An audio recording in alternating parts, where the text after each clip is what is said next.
Bom dia, boa tarde, boa noite. Estamos aqui para mais um episódio do Bluecast, aquele simpático podcast semanal que tem a obrigação de poder trazer conhecimento para vocês sobre marketing digital, tecnologia e empreendedorismo por meio de histórias maravilhosas, como a história da nossa convidada de hoje, que tem bastante coisa interessante, até eu tenho curiosidade em conhecer mais sobre essa pessoa, porque ela compõe o nosso time na Blue.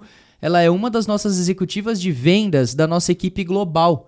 Então, ela atua, embora no Brasil, ela vende para fora. E principalmente para países da América Latina, até porque ela é originária de um dos países da América Latina, que não é o Brasil.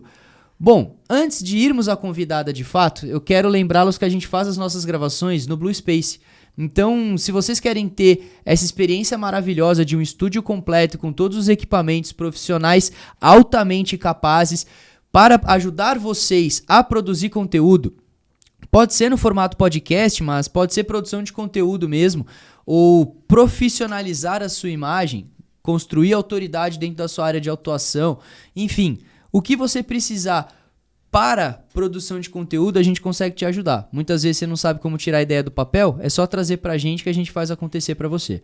Então o contato vai estar com o QR Code na tela e na descrição do vídeo. E vamos à nossa convidada de hoje, que é a Marbelis Soares. Oi. Por favor, se apresente. Oi, um prazer. Eu sou a Marbelis Barreira Soares. É engraçado que aqui no Brasil sempre usam... Primeiro e último. Sempre. Isso. Eu tenho 31 anos, eu sou venezuelana e trabalho no time de vendas de Blue, né? Para a parte comercial, como o Gabriel já falou. E estou um pouco nervosa. O nervosismo você vai ver que já ele vai passar. Fica tranquila. Esquece que a câmera tá aqui, que já ela desaparece. Tá. Você vai ver que é a gente conversando e a gente já fez isso antes. Sim. Sem câmeras. Bom, Belis, o grande objetivo disso aqui é que a gente possa te conhecer melhor. Então, antes da gente... Você já falou que você é uma executiva de vendas para a América Latina e para o mundo, mas antes disso, você não começou sendo isso. Então, eu quero que a gente possa voltar lá na sua infância para a gente construir a história da Belis junto. Então... Como você era quando você era criança? Aonde você cresceu? Quais eram as suas referências? Como que foi a sua infância? Bom, eu nasci na Venezuela, em uma zona litoral, né? Que ali, para referência de quem viaja, é muito perto da Caracas. La Guaira se chama. A zona, aí fica inclusive o aeroporto internacional, tipo... a Venezuela tem o litoral com o aeroporto e tem uma montanha gigante e depois tem a capital. Assim funciona. Eu nasci nesse litoral da costa, né? Antes da Caracas, e sempre morei perto da capital, a verdade. Então, eu sou tipo do Distrito Federal da Venezuela. Certo. Isso. Aí, que eu falar, tem uma família muito grande, tipo... mãe, pai, irmão, muitos primos. Então, eu cresci com muitos primos contemporâneos comigo. Mesma faixa de idade? Sim, tipo, o maior tem 10 anos, mas a seguinte tem 5 anos mais que eu. Então, Entendi. Todos ficaram muito perto aí. Era um ambiente muito de, sabe, meus primeiros amigos foram meus primos. Claro. Então, foi super legal. Aí, depois, eu vou tentar... É uma história meio complicada. Aí eu fiz uma mudança de vida, a primeira mudança de vida. Vão ver muitas. No ano 92, aconteceu um acontecimento climático na Venezuela, muito forte. Certo. Basicamente, choveu muito. Aí, a montanha fez um deslave. Não sei se... Deslizamento de terra. Deslizamento. E foi nessa zona da Guaira. Então, a gente teve que se mudar e tal. Uau, eu aí consegui... afetou a casa da sua família, todas essas coisas? Não diretamente. Falar que ninguém da minha família foi, assim, tipo, muito, muito afetado. Sim, afetado, mas todo mundo ficou bem, né? Mas a gente não conseguia morar ali. Tipo, certo. já estava todo o estado em ruína e tal. Entendi. Então a gente tinha que se movimentar. Aham. Depois dessa movimentação, eu fiz a primeira mudança, que foi a outro estado, muito perto da Caracas também. E eu morei, tipo, um pouco. Tipo, eu passei a morar em uma zona mais costeira. Muitos de meus primos ficaram lá, tipo, eles voltaram a ficar lá. E eu fui a morar num pueblo, um povo. E essa aí, tipo, minha primeira infância foi nessa parte. Eu sempre corto com essa mudança. E eu morei nesse povo hasta os 18, 21 anos, mais ou menos. Certo. Né? Até 10 anos atrás. E, bom, eu tenho 31, então sim. Aí, que eu posso falar, eu sempre fui uma menina bem tímida. Acho que agora eu não me defino com esse adjetivo, tipo, eu já não me considero uma menina tímida, menina, né? Tímida como antes. Eu acho que eu evoluí muito.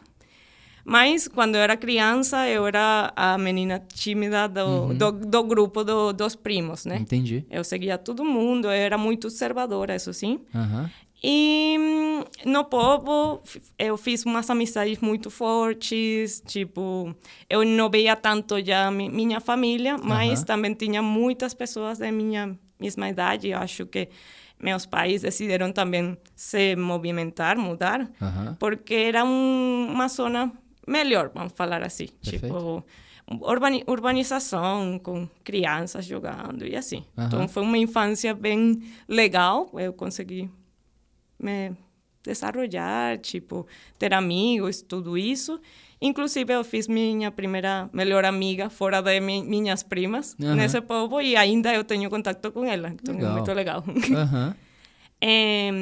Depois, crescendo, que eu posso falar, tipo, eu sempre quis sair do povo. E aí você, até curiosidade, você falou que você ficou nesse povoado até os seus 21 anos, né? Então você passou a sua pré-adolescência, adolescência, início ali da vida adulta dentro desse lugar. Sim. Ali você, por exemplo, fez o ensino médio, que geralmente vai te levar para escolher uma profissão. Como é que foi essa fase, assim, da sua vida? Interessante. Tipo, eu não posso me descrever como uma pessoa que tem um sono definido de infância. A verdade, na infância, eu gostava de dançar. Eu também era criança que estava sabe, essas aulas de dança para criança mesmo. Tipo, eu fiquei desde terceiro grau, não sei, tipo 7 anos até os 15 anos nas danças da escola. Legal. E era muito engraçado porque tem essa dualidade de eu não gostar de ser uma menina tímida e ao mesmo tempo fazer uma apresentação delante de todo mundo. Mas assim, você fazia as apresentações de boa? Sim. É muito estranho, então você tipo... deixava seu lado artístico aflorar e ali você era uma outra versão de você mesmo. Basicamente, eu sempre penso nisso, tipo, sempre tinha essa parte artística que eu deixava como um pouco a personalidade de lado em prol do arte, não sei lá. Aí, interessante isso. Eu lembro que o primeiro que eu falei, tipo, de criança, tipo, eu falei dançarina, assim. Tipo, porque era o que eu fazia. Isso. Só que aconteceu, tipo, em algum momento que eu cansei. Tipo, sabe quando você não quer ir para um lugar? Foi basicamente isso. Para mim, estava sendo uma pressão muito grande ir às aulas de dança. E eu não gostava que isso fosse uma pressão. Eu gostava de fazer. E se eu não estava gostando de fazer, eu falei, vou deixar de fazer. Mais. Isso.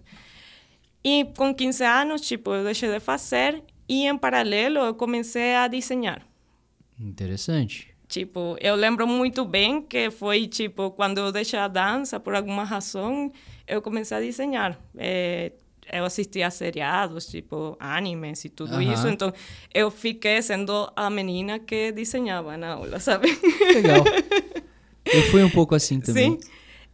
Inclusive, tipo, para os trabalhos no grupo, era tipo, você vai desenhar isso. Essa era a minha tarefa principal nos trabalhos do grupo. E, inclusive, lembro que na Venezuela tem uma costume, tipo, você quando vai fazer graduação, tem uns níveis. Aí, tipo, por ano, você troca o uniforme. E os uniformes têm cor de camisa. Certo. E quando você vai trocar a camisa, as pessoas desenham em a camisa velha. Quando fica a menina dos desenhos, ela, a menina que desenha, eu lembro que eu tinha uma fileira de pessoas todo mundo querendo que você desenhasse. querendo que eu desenhasse em sua camisa. E não era porque eram meus melhores amigos, era porque, ela sabe. Bem. Isso. Bem, né? No momento... não sei, tem que julgar, mas a todo mundo gostava e aí foi como que... Olha, ela podia ter vendido desenho, cara. Já na escola. E aí, menina, desenho, basicamente, eu lembro muito bem, tipo, que na Venezuela se fazia, agora não sei, né? Mas se fazia no momento uma prova vocacional. Não sei como funciona aqui no Brasil, mas lá... Isso dentro da escola, tipo, dentro da escola. Pra saber o que você vai ser. Isso. Aqui a gente, infelizmente, não tem isso. Não? Bom, Tanto que a maior parte da galera não faz a menor ideia do que vai fazer quando sai da escola. Bom, aqui não é que você sabe, mas você tem uma prova que é gigante e basicamente são perguntas, tipo, você gostaria de... e opções múltiplas. Aí são esse tipo de provas que... fazem a pergunta de outro jeito, mais para frente, assim, muito repetitiva. E aí você termina a prova, foi minha percepção, né? Que você termina a prova e você já sabe que não quer, sei lá, ser um granjeiro, tipo, porque eu lembro que tinha uma pergunta muito de se você queria criar coelhos na granja. Vai que você quer ser fazendeiro. Então, tem pessoas que querem. Então, se você começa a colocar, como que eu gostaria, depois você se autoconvence de que pode ser um caminho, né? E eu, nessa prova, eu fui muito para a parte de arte e comunicação. Legal. Artes plásticas, comunicação... Como era? Tem uma carreira, um nome da carreira. Não lembro. Agora vou lembrar em algum momento. Mas a parte que estuda é para fazer, tipo, televisão, rádio, sabe? Comunicação social, se chama na Venezuela. Comunicação social, artes e outra coisa, tipo, que não lembro. Sempre dão 3 opções. Aí, depois dessa prova, você pode ser beneficiado nas universidades nessas carreiras.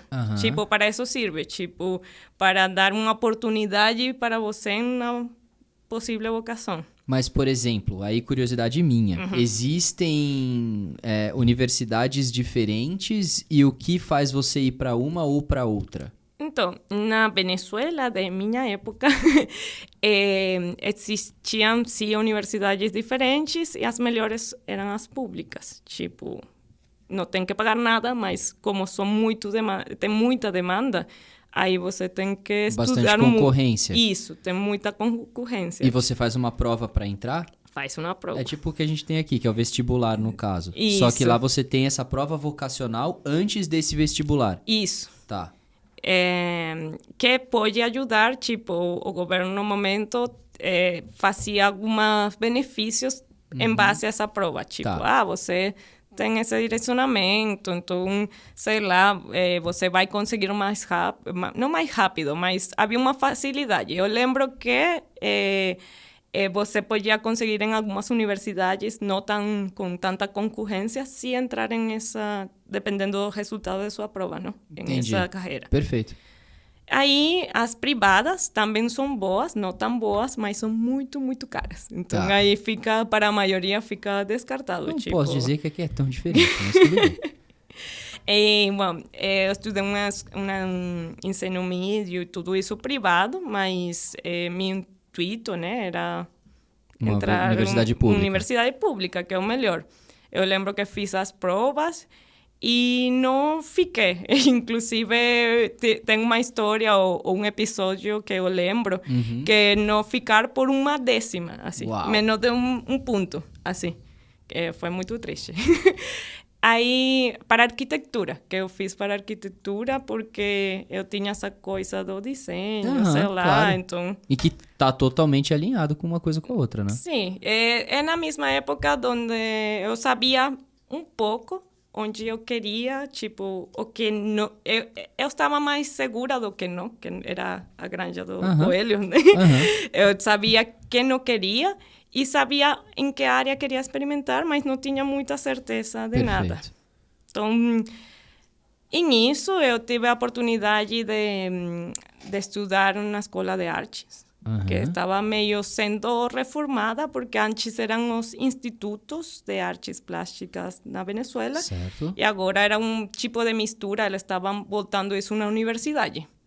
E aí, como minha prova saiu artes e tal, eu consegui entrar.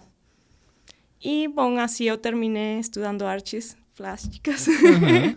É uma menção, é uma especialidade que se chama meios mistos. Tá. Que basicamente era artes plásticas enfocadas em tecnologia. Caramba. Tipo, fazer páginas web, vídeos, áudio, tudo isso. Tá.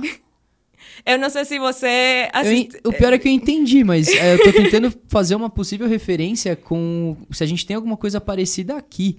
Porque pra gente artes plásticas é algo mais físico, manual. Então, eu era parte de uma galera muito específica, tipo, tinha especialidade de pintura, de escultura, de gráfica e assim. E a gente era meios mistos, que era basicamente o pessoal pegar meio... tudo isso na tela. Algo assim, a gente estudava o espaço, que o espaço pode ser físico ou virtual. Legal. Você pode, inclusive, ver o jeito de transformar o físico em algo mais digital. E tem toda uma galera de video art, que são esses vídeos que, se você vai ao museu, vê que tem umas telas. E agora acho que é mais normal nessa digitalização de tudo, mas estou falando de 2010, né? Então era algo que já tem suas referentes, tipo a galera que fazia arte com as televisões, os vídeos, tudo isso. Mas não era tão usual como agora, que eu sinto que todo mundo já consegue editar um vídeo. É algo normal, né? Isso, todo mundo faz edição de vídeo agora. Só para contexto, eu aprendi nos primeiros semestres a fazer um reprodutor com JavaScript. Eu aprendi JavaScript, também a fazer uma página web, tudo isso. Eu aprendi essas ferramentas para mostrar ali minha arte, tipo isso. Caramba, diferente, né?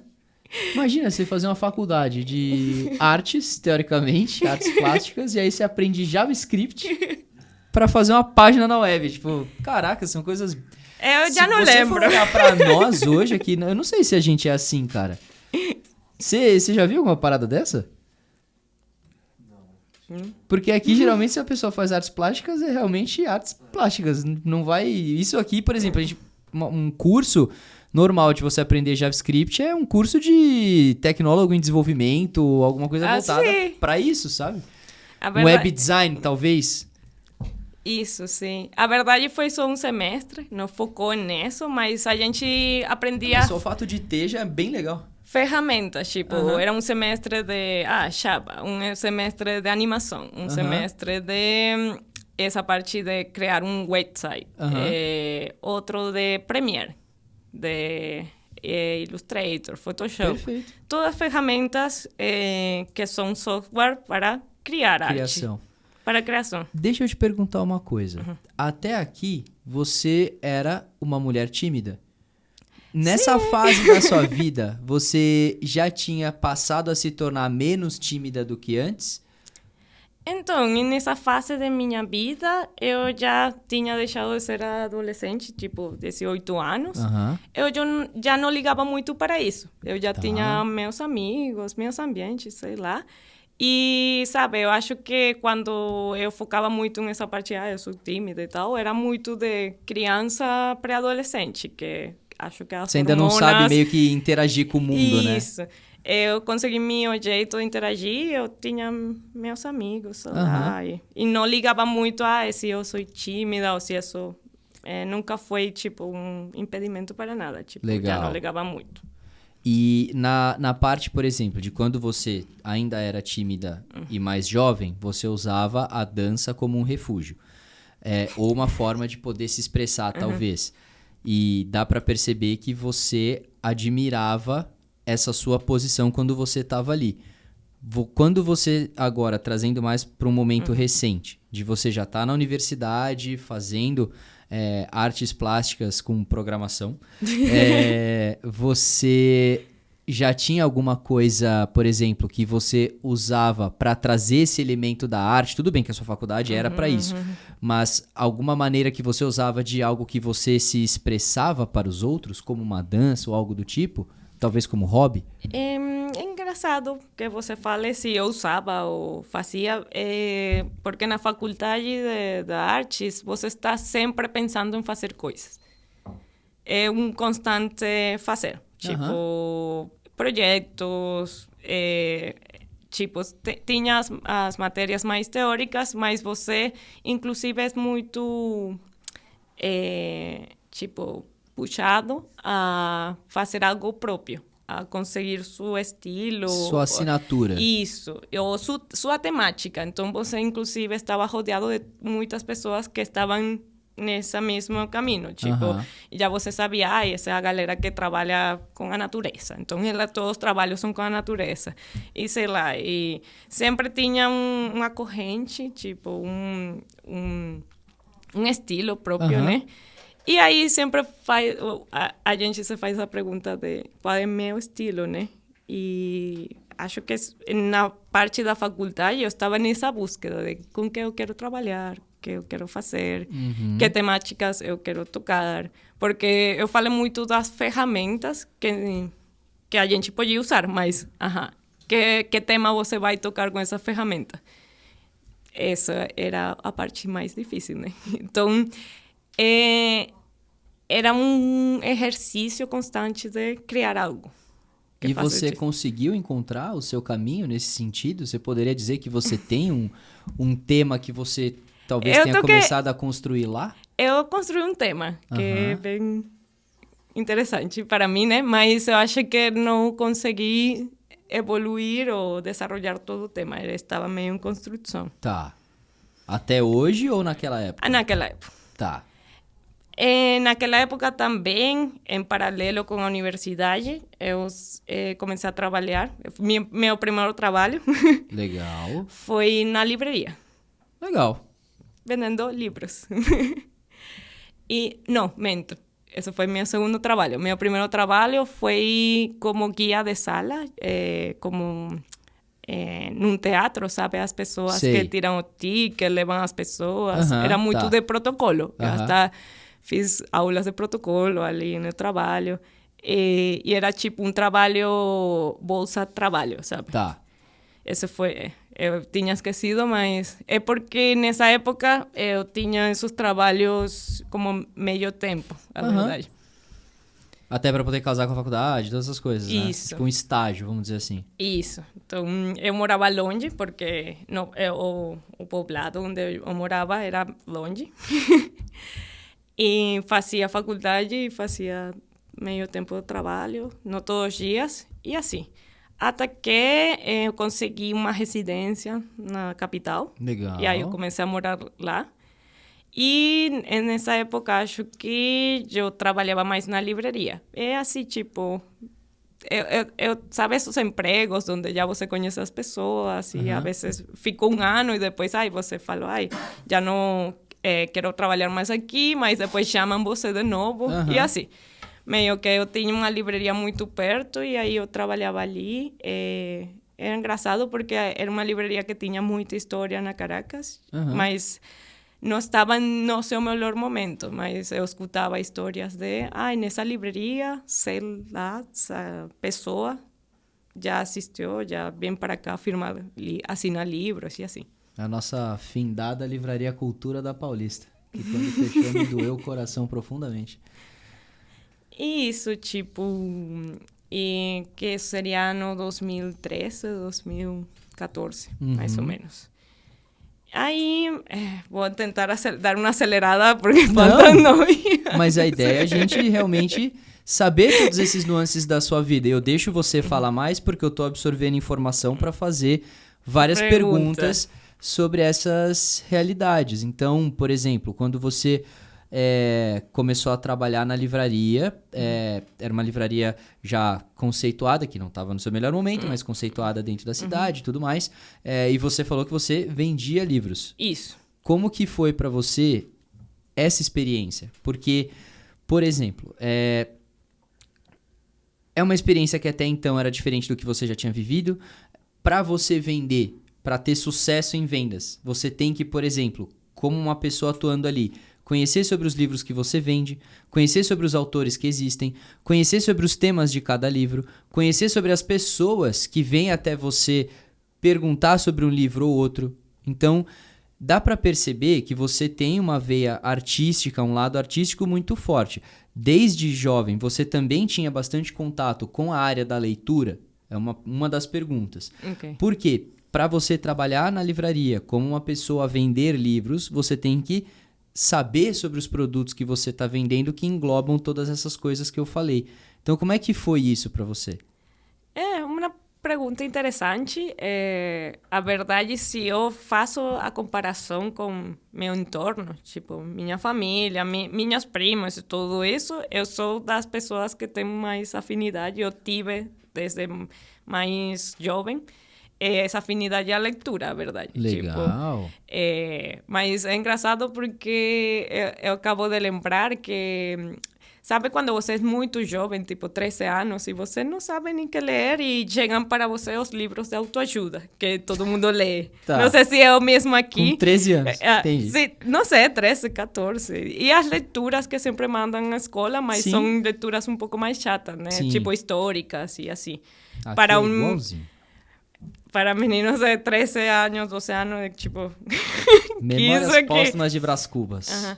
Eu lembro que dos primeiros livros, assim, na minha casa, tipo, tem um que se chama O Cavaleiro da Armadura Oxidada.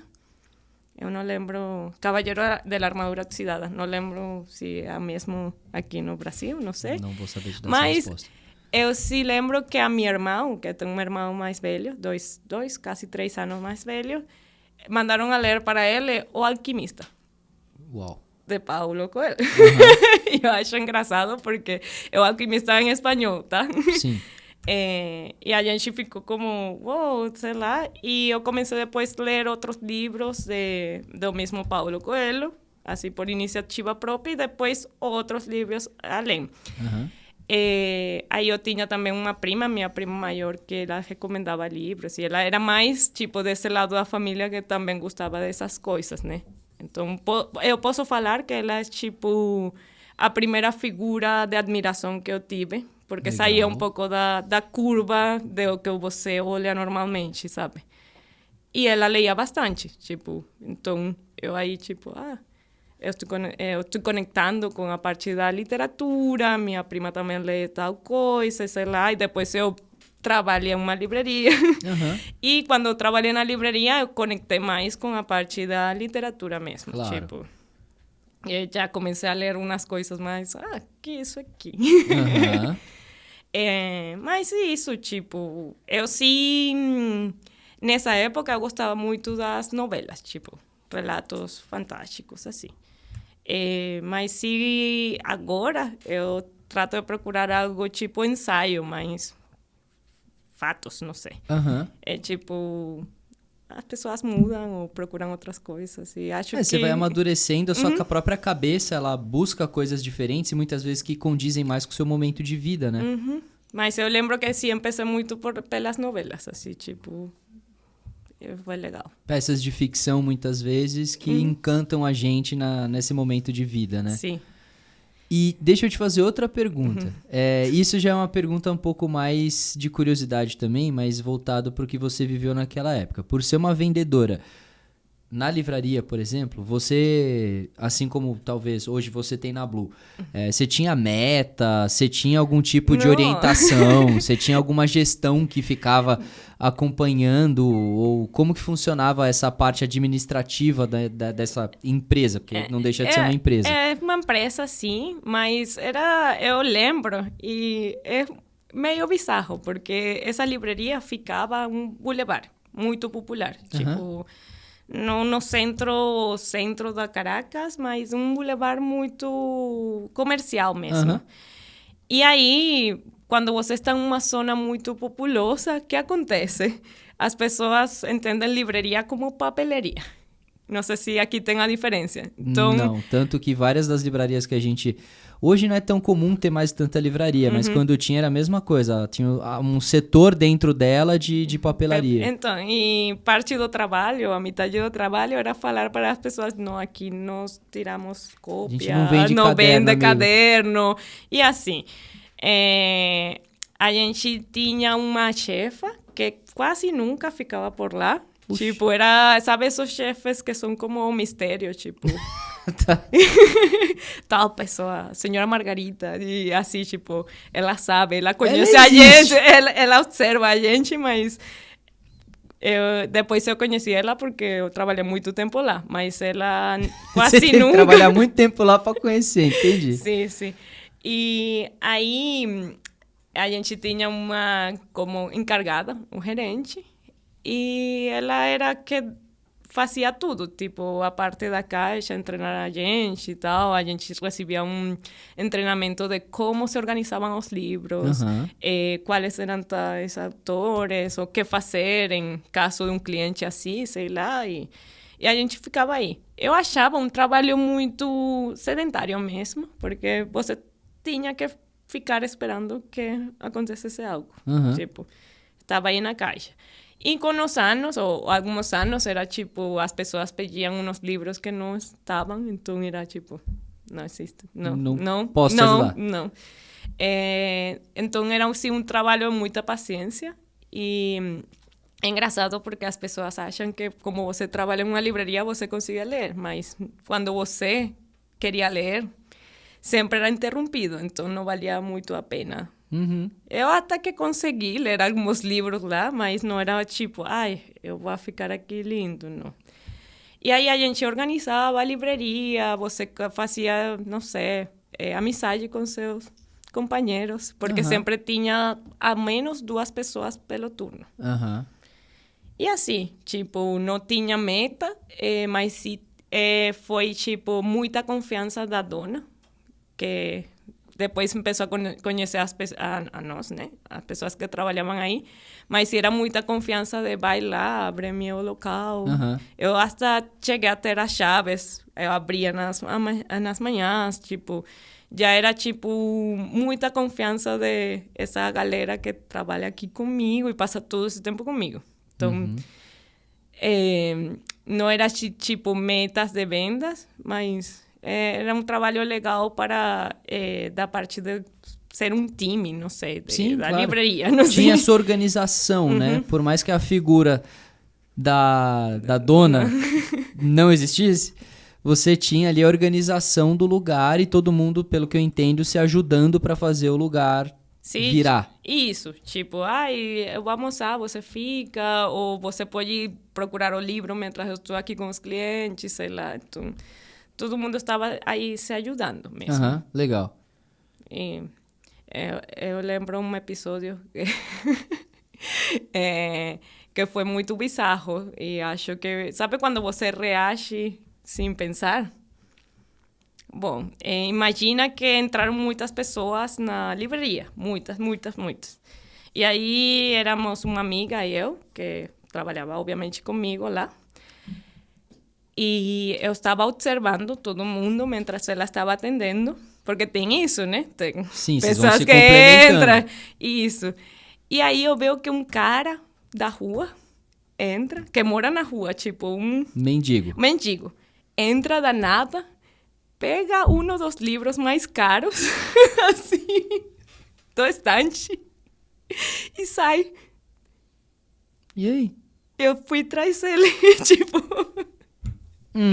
Eu saí atrás dele e minha amiga ficou tipo, o que está acontecendo? E ela não podia ir nem perguntar porque tinha todos Ela os tinha que clientes. Sim, mas eu lembro, era um boulevard com muita gente. Eu lembro ir até o cara, perseguir o cara, tipo, fazer assim nele e falar, dá isso Dá-me para livro. mim. Sim, sim.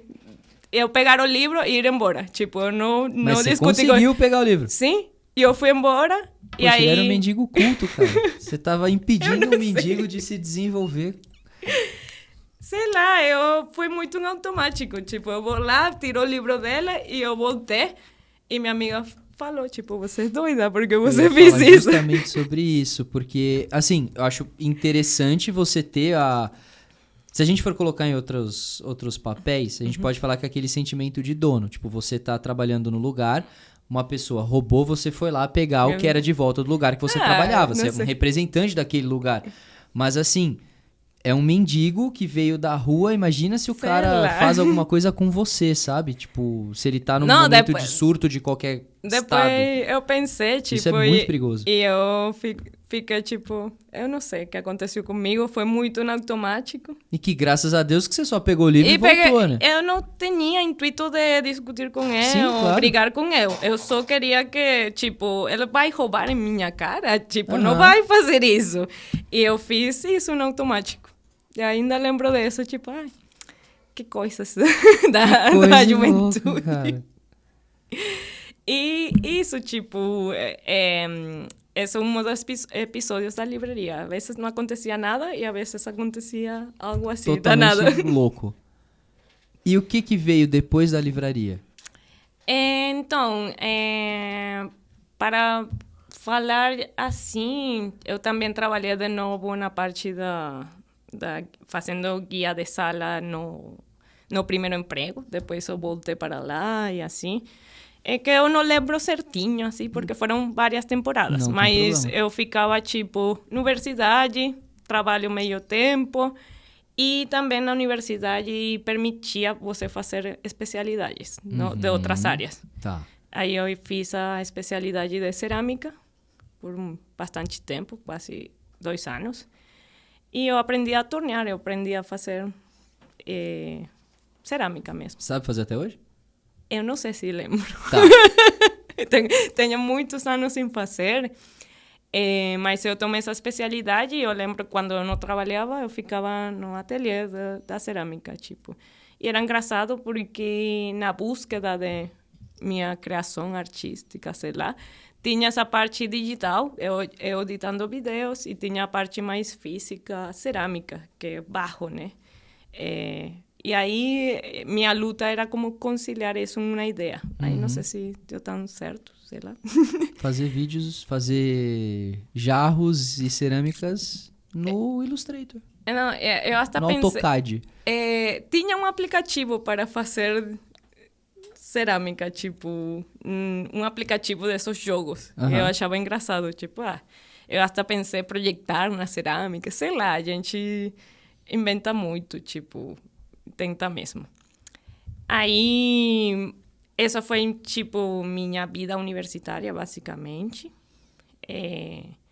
Nesse período de tempo, eu conheci uma pessoa, eu comecei a namorar. Acho que pelo 2013, sim. E, bom, só para dar o salto de como cheguei também ao Brasil, né? Tipo, eu estou lá... Eu fiz graduação em 2016. E eu estava com essa pessoa, a gente estava em um relacionamento já de 3 anos. Essa pessoa era muito inteligente, ele conseguiu uma bolsa de estudo aqui no Brasil. O que acontecia é que o Brasil era das poucas... tinha um sistema que conectava o Brasil e a Venezuela e outras partes do mundo. Mas ele estudava em uma das universidades grandes públicas lá da Venezuela. E tinha um professor que fazia essa prova, tipo, fazia chegar a prova da Venezuela para o Brasil, para eles se postularem aqui, basicamente. Era uma prova da USP. Perfeito. Aí ele apresentou a prova e ficou, tipo, com bolsa. Desculpa. E aí ele vai embora da Venezuela, em paralelo, a situação política ficava cada vez mais ruim, a verdade. E eu falei para ela, tipo, vai embora. Tipo, Se aproveita a oportunidade. É uma oportunidade, sabe? Que paguem para estudar o que você quer estudar. Uma maestria. Vai. Tipo assim. Aí eu fiquei na Venezuela porque, bom, eu tinha que terminar meu TCC lá. Tipo, eu me tenho que graduar antes de fazer qualquer coisa. Eu já tenho aí 5 anos estudando, então era tipo... o último que faltava era TCC. E a gente continua em contato. Então, é uma história tipo, ele foi embora, você, tá? Mas a gente continuava em contato e faz um ano assim. E é tipo, Venezuela ficando ruim e eu com um relacionamento complicado, tipo, pensando se terminar esse relacionamento ou se a gente dava um jeito, a verdade. Tipo, e o jeito é ou vou para o Brasil ou já isso termina e eu continuo minha vida de algum jeito lá na Venezuela, né? E ele comprou a passagem para mim. Para você vir para cá? Para cá. Para São Paulo, né? A USP. E aí, assim foi que eu fiquei aqui no Brasil. Minha mãe pensava que eu ia passar férias, tipo, que venia do turismo, 3 meses. Não, calma lá. Calma lá que agora isso é uma informação interessante. Então, teoricamente, são 2 versões da história aqui.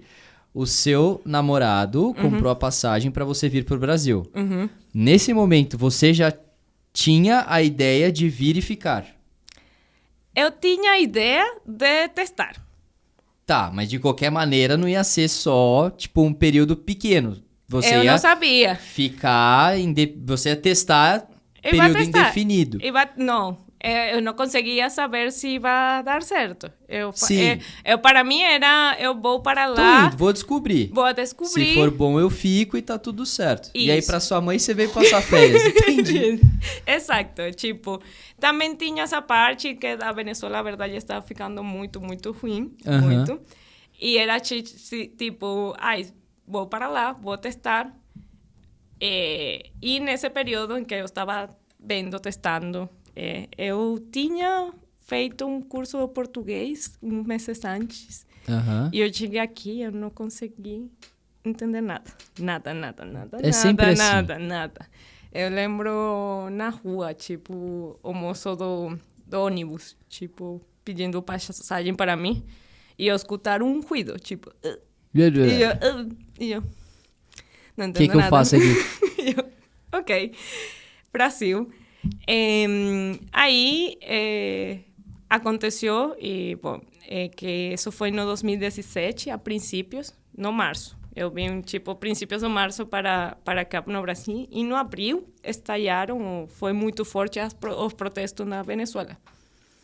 Uau! E aí eu fiquei, tipo, eu tenho que fazer isto dar certo, de algum jeito. Não quero mais voltar.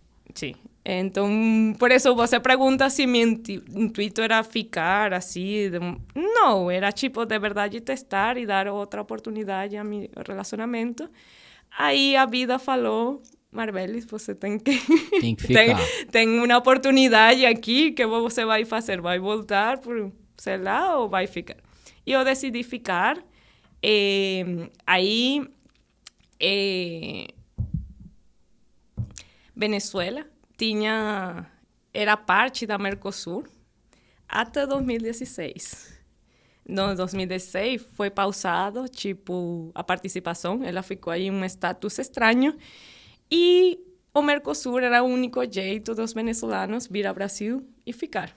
Tipo, o Brasil abre a porta para todos os vizinhos, só que o status da Venezuela era muito estranho, tipo... Imagina, eu cheguei no março e isso aconteceu tipo em outubro de 2016. Era muito recente. E aí eu tive tipo, tá, mas como eu fico legalmente aqui no Brasil? E aí eu pedi refúgio. Que foi uma decisão tipo estranha. Tipo, eu sabia que não podia voltar, vou pedir refúgio para conseguir trabalhar mesmo. Perfeito. E depois eu fiquei, acho que 1 ano com o refúgio, com protocolo, a verdade, como funciona. O Brasil recebe tantos refugiados que não dá abasto para fazer o trâmite. Então, eles fazem como uma folha, um trâmite assim, de pré, para você agendar uma cita e eles vão te ligar algum dia. Tá. Eu tive um ano esse papel e nunca ligaram para mim, tipo, para estudar meu caso. Então, eu acho que tem pessoas que ficarão mais anos com isso e vivem uma vida de refugiados sem o status de... certo, ou de pré-refugiados, não sei. Tá. Aí, isso foi em 2017, eu não querendo, não querendo mesmo, voltar para a Venezuela e querendo dar um jeito acá no Brasil. Eu lembro da minha primeira entrevista de emprego, que eu não falava nada de português, tipo, não tanto, assim, já eu conseguia entender bastante, Tá. mas me expressar era mais complicado. Aí eu lembro que era tipo um call center mesmo, e todas as pessoas olhando-me, tipo, porque tinha que se apresentar, tipo, em uma sala. Tá. E Esse era o processo da entrevista? o primeiro processo, tipo, todo mundo em uma sala com seus papéis, e sei lá, e elas perguntavam assim, se apresentava todo mundo. E eu lembro a cara de todo mundo, tipo, menina, o que você faz aqui? Você sabe falar outra língua? Tipo, a cara delas de surpresa e meio de admiração. E eu assim, tipo, eu só quero um emprego, sabe? Sim. E eu saí daí um pouco, tipo, me trataram muito bem, mas eu queria um emprego. E saí um pouco para baixo, tipo, gente. Como que a primeira entrevista foi o golpe de realidade de você estrangeira em outro país, né? E aí, eu me postulei a outras coisas. Essa foi a que eu lembro, assim, tipo, bastante marcante. Depois eu consegui, graças a uma amiga, Julieta, colombiana, que eu conheci, ela estava em uma situação muito similar, tipo, namorando com um cara que era amigo de meu namorado nesse momento, e ela tinha chegado no Brasil, procurado trabalho, emprego também, e ela tinha conseguido, tipo, uma semana antes, e eu não conhecia ela, e ela já me estava ligando, tipo, eu vou te passar esse contato, eu consegui este emprego, sei lá. Aí, deu certo, tipo, spoiler, deu certo esse emprego, basicamente era uma terceirizada, se chama Atento, para o produto de Facebook. Essa é a porta de entrada de boa parte das pessoas aqui em São Paulo, para o mercado de trabalho. Então, ela ficou com uma operação, tipo, para Facebook, na parte de suporte, mais de assistência mesmo. E eu fiquei em uma parte de vendas para vender Facebook, anúncios no Facebook. E essa foi a porta de entrada porque eles tinham a operação de Brasil e a operação Latam. Perfeito. E aí a primeira pessoa que eu encontro em meu treinamento, meu treinador, ele é venezuelano. É o primeiro venezuelano, além de meu namorado do momento, que eu encontro. E eu fico... Existem outros aqui? Sim, não, tipo, agora você vai encontrar em todo lugar, mas estou falando de 2017. Sim, era claro. Para chegar no mais São Paulo... difícil de encontrar. Isso. E era a primeira pessoa assim, e eu achei quase que uma señal, tipo, algo familiar, né? E aí eu fiquei em uma equipe de vendas, ele me treinou, tipo, para vender, não sei se ainda tem a plataforma do mesmo jeito, mas entender toda a parte da plataforma de Facebook, que era o trabalho, era basicamente ligar para os clientes e fazer que eles fizessem campanhas no Facebook, gastaram dinheiro no Facebook. Interessante. Campanha de brand awareness, qualquer coisa. Eles usar tinham o Facebook Ads. todo embudo de conversão, eles tinham. Perfeito. Aí eu aprendi bastante de marketing. O Facebook tinha, inclusive, uma estrutura onde você primeiro escolhia o objetivo da campanha. Branding. Perfeito. Alcance, reconhecimento de marca. Conversão, consideração. Clique, tráfego, leads, conversão. Já era com o Pixel. Já em 2017... familiarizando-me com o Pixel, né? Aí entrou uma equipe que era meio nova, tipo um projeto novo deles, que se chamava Icon.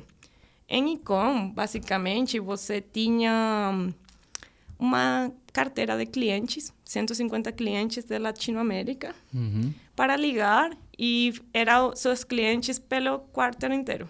Então, eu tinha 150 clientes no quarto e eu tinha que fazer que eles investissem mais no produto. E provavelmente nesse momento você já passou a ter meta, esses tipos de coisa, né? Sim. Porque até onde eu sei, por pessoas que já me falaram que trabalharam lá na Atento, independente da área que você atua lá dentro, você já tem essa orientação para meta e etc, né? Sim, eu tinha meta de pitch. Basicamente, se eu recomendava alguma coisa na ligação, eles contabilizavam como, Marvel falou da campanha de alcance, de branding. Eles tinham esse nível de controle? De conseguir saber o que você falava dentro do call? Caramba. Sim. E, bom, a gente colocava, aí tinha a parte de monitoramento de qualidade, de gestão de qualidade, que monitoreava suas ligações. Tá. Não sei se todas, mas era muito riscoso você falar, eu fiz isso, e eles escutaram a ligação e você não tinha nada. Entendi. Então, eles também já aprendiam como trabalhava cada pessoa e ficavam como de olho, tipo, essa pessoa mente, tipo, não. Então, se tinha esse controle de qualidade, inclusive iam a fazer feedback com você, tipo, nessa ligação, você tá... Era muito estranho, né? Aí, esse foi o primeiro emprego onde eu, tipo... Não sei se é algo muito de gerações, que falam sempre que a geração millennial não gosta de ligar pelo telefone, né? Não sei se já escutou isso. Sim, várias vezes. Tipo, que não gosta Hoje de as pessoas receber não gostam, chamada. É normal. Eu me achava, tipo, dessas pessoas, e nesse emprego eu perdi, tipo, toda... Você só tinha que ligar. Sim. E você não gostava de ligar. Antes disso, não, mas depois era o dia a dia. Eu ficava, tipo, eu até lembro que eu tinha clientes que queriam que eu ligasse para eles todas as semanas.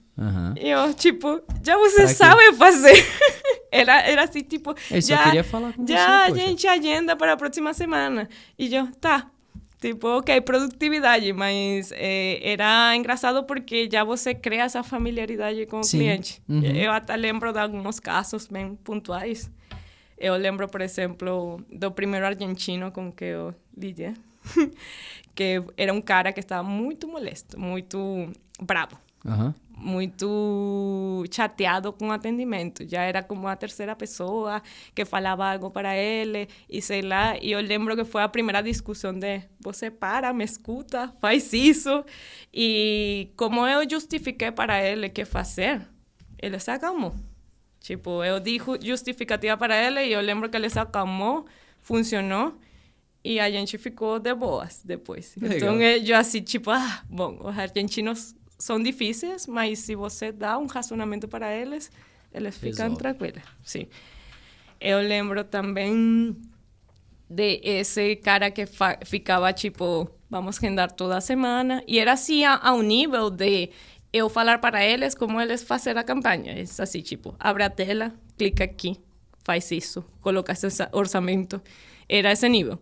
Tinha pessoas que não abriam tanto, assim, tipo, a comunicação, mas era o passo a passo. E às vezes, eu posso te compartilhar a tela, você consegue fazer para mim? E eu, tem que fazer você. Sim, claro. Mas se era muito, eu penso agora, eu colocava orçamento para o cara. Tipo, eu falava, coloca tanto. E aí, se ele falava, não tenho, bom, coloca o que você tem. E era assim, eu lembro também de um caso de um cara que ele vendia umas peças para autos muito específicas. Certo. Ele queria uma campanha de mensagem. Tipo umas bugias, não sei como se fala. Não vou saber dizer. Então, eram umas peças para autos muito específicas e ele vendia nos Estados Unidos e ele queria uma campanha de mensagem para fazer, sei lá.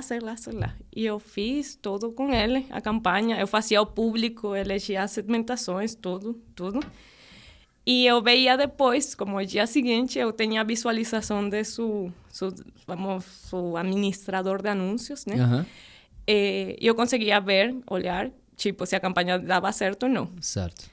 E eu lembro que eu vi a campanha e falei, nossa, essa campanha é uma merda, tipo, 5 mensagens, nada, tipo, não dá.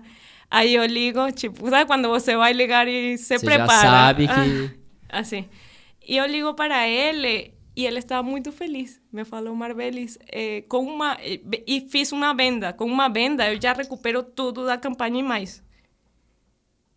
Genial, cara. Tá colocando Sim, ele estava 35.000% de lucro. Ele estava super feliz porque o retorno dele havia sido super exitoso. Tipo, já ele, com uma só venda de essas mensagens, comprou alguém e ficou super feliz. Aí eu, sim, tem algumas coisas que nos números visualmente não falam, tem algumas coisas que são mais relativas sobre o negócio das pessoas e que você não pode dar por... É que, na verdade, você orientava ele a fazer uma campanha com base no que você tinha de conhecimento do que a pessoa fazia, né? Mas saber que talvez o cara cobrava um preço com uma margem de lucro gigantesca, que em uma venda ele pagava o custo dele da operação inteira, genial. Mas aí já é uma coisa do lado do cara e esse feedback é legal também, né? Sim. Eu lembro também de uma história parecida, tipo, era uma campanha de... Era dentista, sabe? No México. Aí eles queriam também uma campanha de mensagem, passaram por outro executivo que não conseguiu, que, sei lá, eles já estavam meio decepcionados. Eu tive uma briga com eles, convencendo eles que ia funcionar, que fazer o funil de venda, sei lá. E que fizeram assim, e eu ponendo meu nome, tipo... Eu, Marbelis, recomendo isso e fazer isso. E eu lembro que isso foi tipo uma sexta-feira e eu trabalhava no sábado porque era feriado e iam pagar mais, eu queria dinheiro. Então aí eu fui a trabalhar o sábado. Ou era um feriado, um dia feriado. Aí eu fui ao feriado com todas as pessoas que queriam, tipo, trabalhar extra, né? E eu vi a campanha. E a campanha, tipo, de 2 mensagens, tinha como 300 mensagens. Uau. Tipo, e eu... Não pode ser, tipo... Será que tem um erro? Tipo, vai falar algo? Aí, eu liguei, tipo, a gente tinha agendado. Eu pensei que ia fazer, tipo... Iam a discutir algo da campanha, sei lá. Como que parecia que era como se fala? Suspeito, tipo, que fosse tão bom, tipo, algo aqui está, tipo, danado. Coisa errada aconteceu. Algo aconteceu aqui que, tipo, eles vão me falar, tipo, será que está tudo certo? E liguei, e aí, eu vou ter que passar com outra pessoa, sabe? Quando as pessoas ficam revoltadas do outro lado.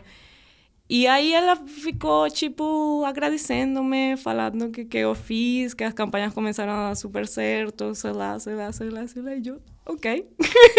Era só seguir Só fiz o que eu achei que era certo. Sim, assim, basicamente. Mas eu lembro muito porque depois, inclusive, uma dessas pessoas me falou por LinkedIn anos depois.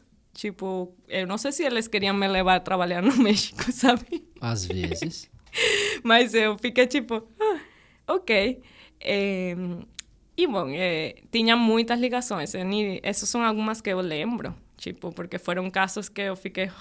Pero tinha muitos, 150 clientes no quarter. Era bastante ligação que você tinha que se organizar para fazer durante o quarter, né? Isso. E tinha sempre na lista pessoas que nunca vão responder, tipo, contactos em branco, basicamente. Então, você tinha que ficar sem os potenciais...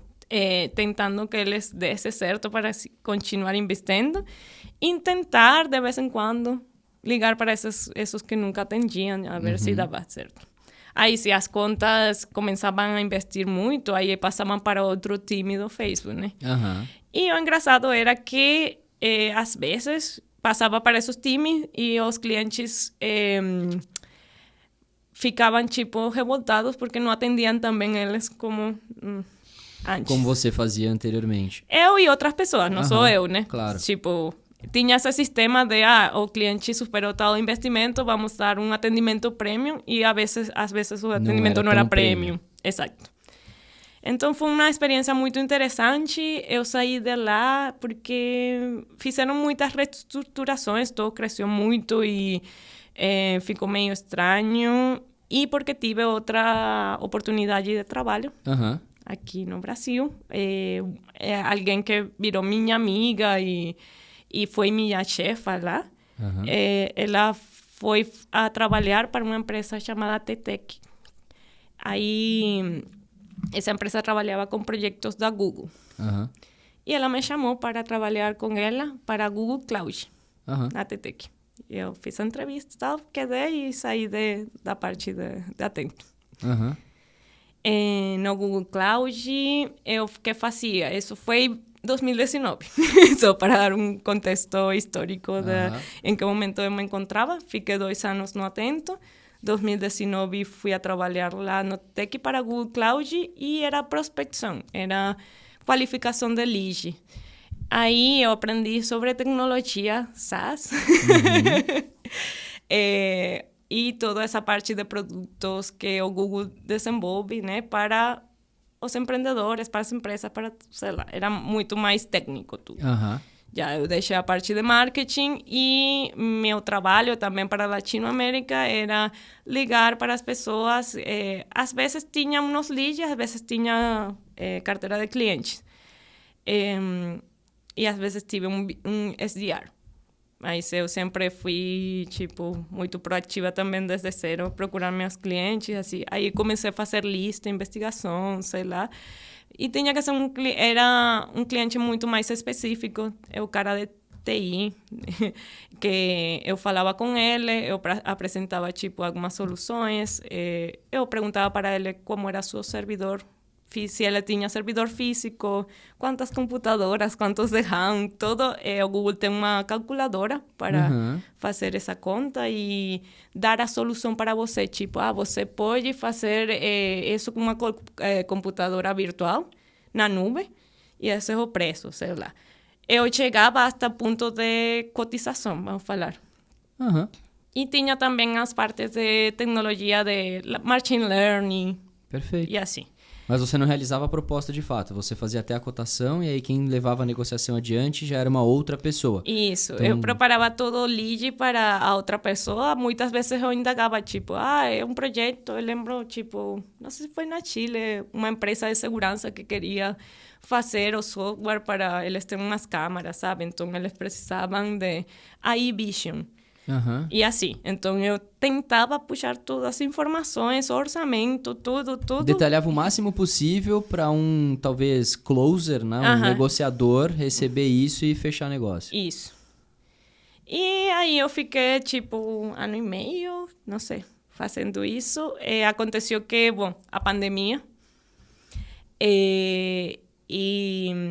Quando as pessoas... Era muito engraçado.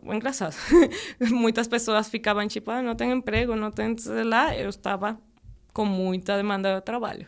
Foi a explosão de tecnologia em nuvem nessa época. Sim, claro. Agora era mais fundamental fazer migração, né, de seus servidores físicos para servidores virtuais. Aí fica com muito trabalho, assim.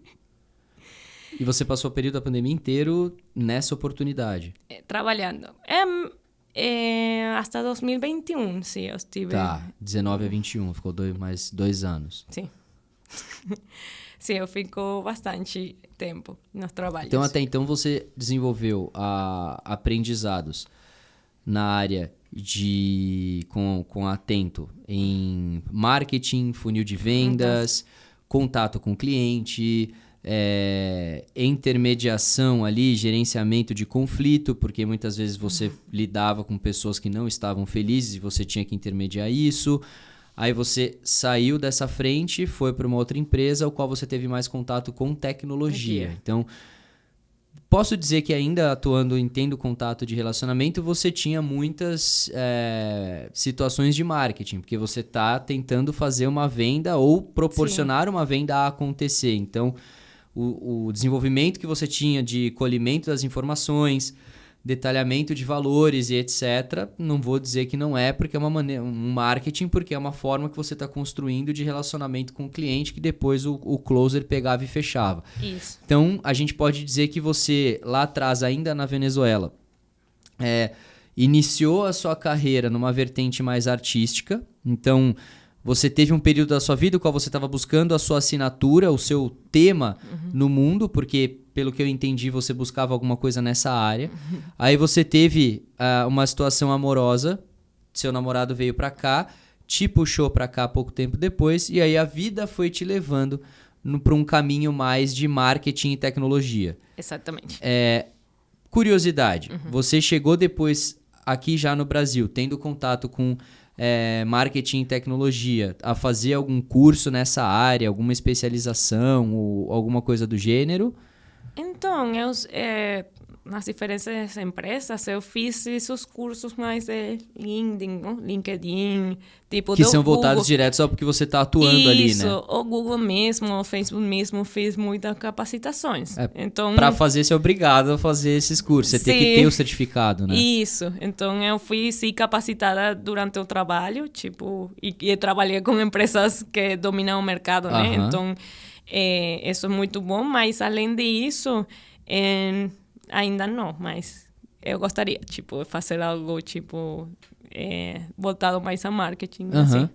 Acho que é estranho, porque eu sempre falo, tenho 7 anos morando no Brasil, mas para mim passou tudo muito rápido. Claro. Então, mas nesse período da pandemia, foi muito... O que aconteceu com o tempo? Tipo, roubaram 2 anos da minha vida.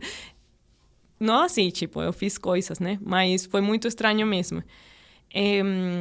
Mas sim, tipo, se tem um treinamento, uma capacitação, tanto na parte de atendimento ao público, tipo, que essas empresas mesmas tinham, como da parte do produto dado por Facebook, dado por Google, que eu tenho ali. E até esse momento da sua vida, de você ter a área artística, marketing e tecnologia, até ali, você já tinha se descoberto para falar, por exemplo, eu quero atuar com isso? Ou eu quero desenvolver uma carreira nisso? Não, a verdade, não foi nada planejado. O Sim? que sim posso falar é que, tal como eu, a princípio da minha vida, minha infância, eu sabia o que não queria fazer e sabia o que queria fazer, eu meio que me guio por isso, tipo... eu quero fazer isso, me incomoda fazer isso, é beneficioso para mim fazer isso, vou fazer, não vou fazer. Perfeito. E aí eu termino descartando muitos caminhos. Aí eu posso ver uma linha de, eu gosto sim da tecnologia, já seja por parte da arte ou da parte de negócio, né? Mas eu consigo entender bastante, pegar bastante informação e, sei lá, tipo... eu acho, é estranho porque não foi planejado, mas acho coerente em algum sentido muitas coisas que eu fiz. E uma coisa que é muito perceptível da sua personalidade, que não é algo fácil de se encontrar, é adaptabilidade. As pessoas têm aversão à mudança. Isso é normal, as pessoas têm medo, têm dificuldade, têm travas. Dá para perceber que você o tempo todo tá olhando as suas possibilidades e aí entra isso que você acabou de falar sobre coerência. De você ver se aquilo que estão te abrindo de oportunidade é beneficiário para a sua própria vida e desenvolvimento. E que, teoricamente, uma coisa sempre vai convergir com a outra porque você aprendeu aqui. E aquilo que você aprende nunca é descartável. Você só adquire mais conhecimento, né? Sim. A verdade ha sido... Eu nunca fiz esse resumo assim, tipo, tão estruturado, né? Ou tão de uma vez. Mas é engraçado, tipo, que resumir toda... E ainda falta, né?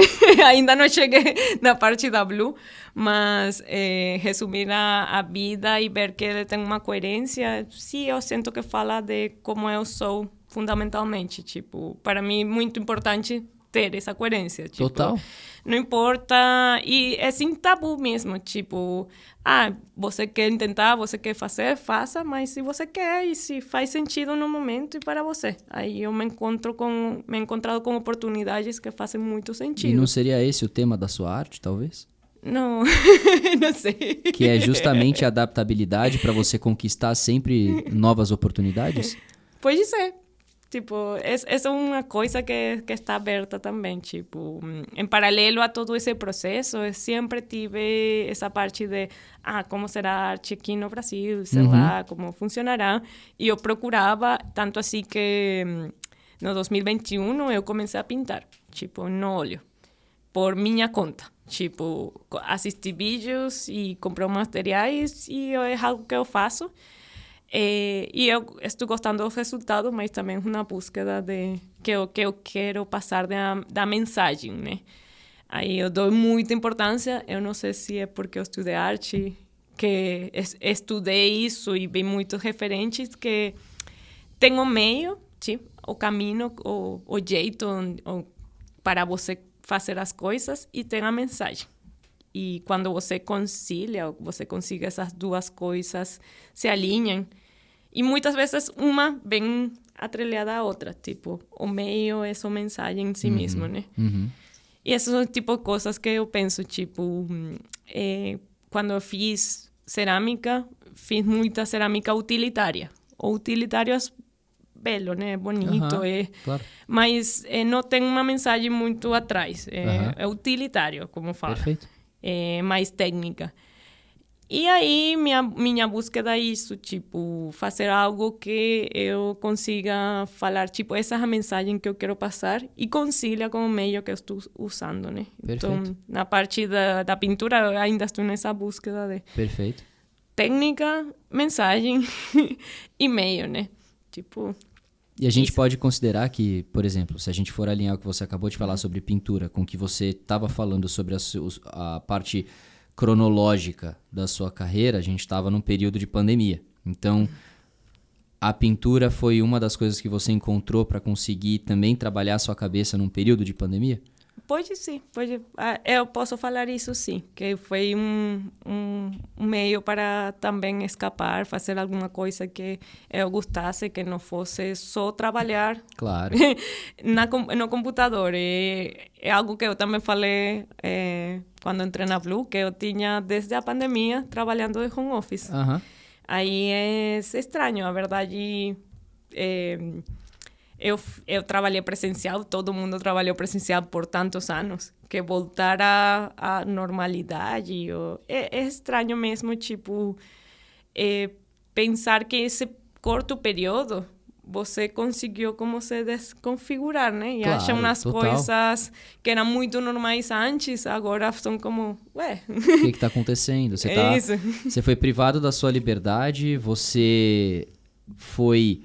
privado do seu... Quando eu falo privado da liberdade, é uma coisa que mexe muito com a gente, porque toca em dois pontos principais. Primeiro que liberdade talvez seja um dos principais direitos que nós temos. E aí quando você é privado de sair de casa, mas não porque você de fato é privado, mas mentalmente você é privado, porque se você sair você vai morrer, isso emprega em duas coisas diferentes de ativação de gatilhos negativos. O primeiro, você não tem liberdade, e o segundo, você pode morrer a qualquer hora. E o maior bem que nós temos é a nossa própria vida.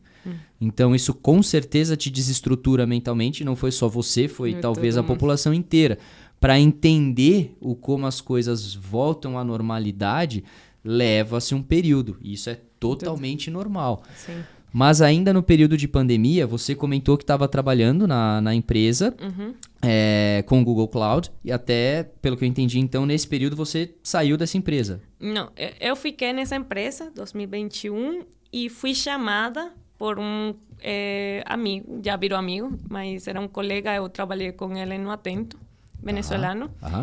E ele tinha ficado nessa empresa liderando outro projeto para WhatsApp. E ele me chamou porque ele sabia como eu trabalhava para fazer parte de seu time. Aí eu não fiz a troca, não fiz uma mudança de empresa, sino de projeto. Perfeito. E aí eu comecei a ser executiva de contas, account executive de Waze para México. O que eu fazia era procurar clientes. Eu trabalhava com umas 5 verticais, principalmente... automotive, finance, gas, tipo oil, gas, entertainment, e tem alguma outra. Mas o principal era automotive para mim, que é todo de auto, né? Então, e tinha uma estrutura de trabalhar em dupla. Então, eu trabalhava junto nessas verticais com um account manager. Então, eu adquiria os clientes, eu fazia o pitch, toda a proposta, fechava, mandava o IO, né, o PI, e já ia para minha dupla, minha co-manager, e ele se encargava de que essa conta continuasse no tempo. Perfeito. E que produto que era esse, de fato, que você fazia? Marketing, eu botei aí para marketing, para os anúncios que aparecem no Waze, no aplicativo do Waze. Tipo os pins, os takeover. Perfeito. Pin e takeover, principalmente. Aham. Aí tinha, o que eles mais vendiam era por CPM, tinha segmentações, que era bastante legal, tipo, era montar um projeto dependendo da necessidade das marcas, né? Para que eles aparecessem aí no Waze. E a sua vertical principal era automotivo? Uhum. Aí você colocava, por exemplo, pins ou pin coisa de vem trocar óleo. Ou vem trocar pneu. Sim, de Goodyear, Michelin, Mercedes, Shell, Legal. tudo isso. Legal. Uhum. E aí você voltou então para o marketing, ainda com tecnologia, numa ferramenta diferente agora. Então você já tinha toda a experiência de segmentação ou como subir campanhas, tendo como base a experiência da Atento com Facebook Ads. E agora você estava num Waze Ads, vamos dizer assim. Então, não necessariamente igual, mas você já tinha ali uma bagagem aplicada para conseguir traçar estratégias e propor campanhas dentro do Waze para essas marcas que você prospectava. Isso. E aí você também era responsável, comercialmente falando, pelo 360, desde a prospecção até o negócio fechado. Até o negócio fechar. Aí a diferença de Google Cloud, que eu fazia toda a prospecção para deixar bonitinho para outra pessoa já assinar, né? Fazer os toques finais. Aqui no Waze eu era encargada assim, de fazer toda a proposta e que ele fechasse. Você deixava tudo bonitinho para si mesma. Para mim mesma. Para meu time, tipo, trabalhar com outra pessoa e aí essa meta do que a gente fechava contava para os dois. Legal. Porque você tinha o par, né? Que era o account manager. O account manager era tipo de lado, então se era meta compartilhada. Aí, bom. Você trazia, ele tinha que manter. Ele tinha que manter e se ele fazia um upsell, também contava para mim. Legal. Legal pra caramba isso. Diferente o modo como você trabalhava. E você daqui do Brasil prestava esse serviço pro México. Para México. Tinha galera para todo o Latam. Aí a gente fazia a divisão México, América do Sul, América Central. E tinha também o time do Brasil, né? E a gente trabalhava de lado a lado, mas eu era mais perto das pessoas de Latam, né? Porque tínhamos o mesmo coordenador, as mesmas reuniões e assim. Perfeito. E aí isso você iniciou lá em 2021. E aí você ficou lá até entrar na Blue? Eu fiquei lá até o ano passado, até 2023. Porque o Google fez um layoff para Waze. Basicamente, decidiram fechar o projeto e vão fazer uma fusão entre Maps e Waze. Que é engraçado, né? Eles eram seus próprios concorrentes. Sim. E aí, acho que já tinha muita notícia do machine learning aplicado a Maps e a atualizações. O intuito, o que a gente achou, é que eles iam a fusionar as duas ferramentas e como iam fazer tudo isso, não podia ter anúncios mientras eles faziam toda essa reestruturação. E aí a gente trabalhou, eles avisaram em junho e a gente trabalhou até agosto, tipo, bem assim de boa. E agosto do ano passado, há um ano, eu estava tipo, eu vou me tomar por primeira vez, que não sejam as férias, um tempo livre, tipo. Eu estava trabalhando a full com as férias que correspondiam, Até né? então você já estava aqui há 6 anos e nesses 6 anos você não tinha tirado nenhum momento para você, né? Pelo que dá pra entender. Eu tinha tirado, acho que só um ano que não tirei férias, mas do resto, fora das férias, não tinha parado, tipo, trabalhar. E em agosto foi como que, alguém me liberou, tipo, e eu posso respirar. Aí eu fiz uma viagem para a Argentina, eu curti, sei lá, e depois procurei trabalho, depois do carnaval. E consegui a Blue, tipo. Eu comecei a trabalhar, acho que em março foi que a gente teve as entrevistas, e comecei a trabalhar em abril. E aí, como que foi o seu ingresso na Blue? Comparado aos outros lugares que você já passou, como é que você pode dizer que, por exemplo, tudo curiosidade, tá? Como que você achou a Blue ou a Blue achou você? Como é que foi esse primeiro contato? O que brilhou seus olhos para olhar para essa oportunidade? A verdade, tipo, eu lembro que foi tudo muito natural. Tá. Tipo, eu cheguei hasta Blue por uma recomendação de meu companheiro de piso, tipo, de aluguel. Aham. Que ele tinha sido ligado para participar de um processo, mas ele já estava empregado e falou, tipo, eu não vou participar, você quer? Passou contato para mim. E eu, bom, eu estou procurando, vamos saber que tal. Aí fizeram a primeira ligação, uma entrevista, depois eu já estava vendo para a Blue, para a segunda entrevista presencial. E aí vocês já estavam me ligando a semana seguinte que eu tinha ficado e que podia começar, tipo, a outra semana. Aham. Então eu achei muito fluido. Legal. E eu lembro que foi você que fez essa entrevista presencial e você me falou muito das energias. Tipo, de que você gostava a parte presencial por energia e as coisas que se compartilhavam. E eu achei, tipo, super legal. Tipo, tudo está fluindo. Tipo, esse papo das energias mesmo. E essa o primeiro desafio era que eu tinha só trabalhado nos últimos 4 anos, quase 4 anos, de home office.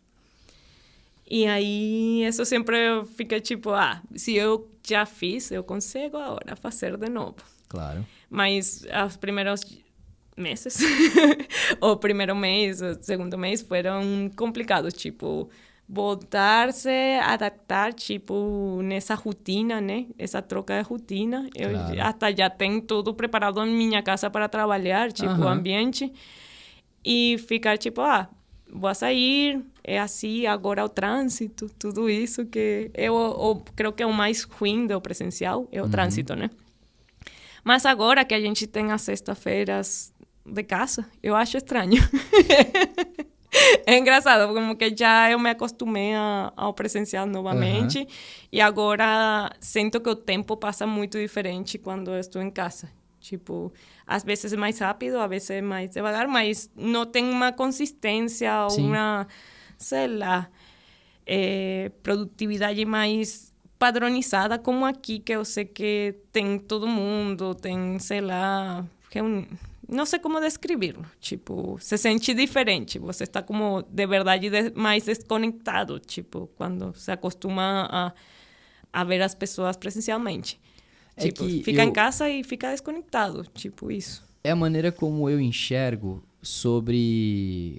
A forma como a gente conversou isso na entrevista foi por energia, mas é mais um condicionamento mental quando você vai para o escritório, porque você está preparando o seu cérebro a se colocar dentro de uma condição onde você está num ambiente propício para a produção.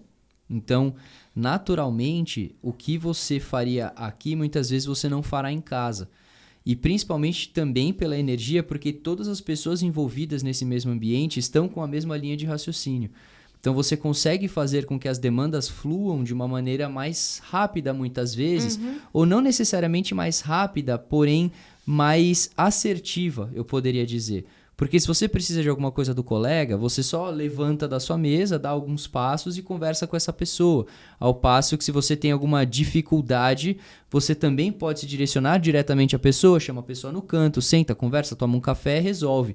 Muitas vezes de casa isso não acontece, porque está cada um dentro do seu universo, e isso converso muito com a minha terapeuta, sobre o nosso cérebro, ele é ativado muitas vezes não, ele é ativado por palavras, mas não só ativado por palavras, aquilo que você faz, principalmente quando você está dentro da sua zona de conforto, ele te coloca num estado de menos ação. E na casa das pessoas, muitas vezes, é onde a gente mais se sente confortável. Então, você está dentro da sua zona de conforto, você vai sentir um pouco mais, muitas vezes, de preguiça ou uma barreira para resolver um problema com o colega, porque, tem que pegar o telefone e ligar para o colega. Ou vou mandar uma mensagem para o colega, o teor da mensagem nunca é o mesmo de você chamar o colega no canto para conversar no escritório. Mensagem é tudo muito frio. Então, tem todas essas diferenças, sabe? Por isso que a gente gosta de estar aqui com vocês presencialmente, porque para nós a gente valoriza o contato humano. Não à toa, o principal diferencial da empresa é atendimento. Quando a gente fala atendimento, é contato. Por mais que sejamos digitais, a gente sempre fez questão de visitar cliente, trazer cliente aqui, olhar no olho, pegar na mão.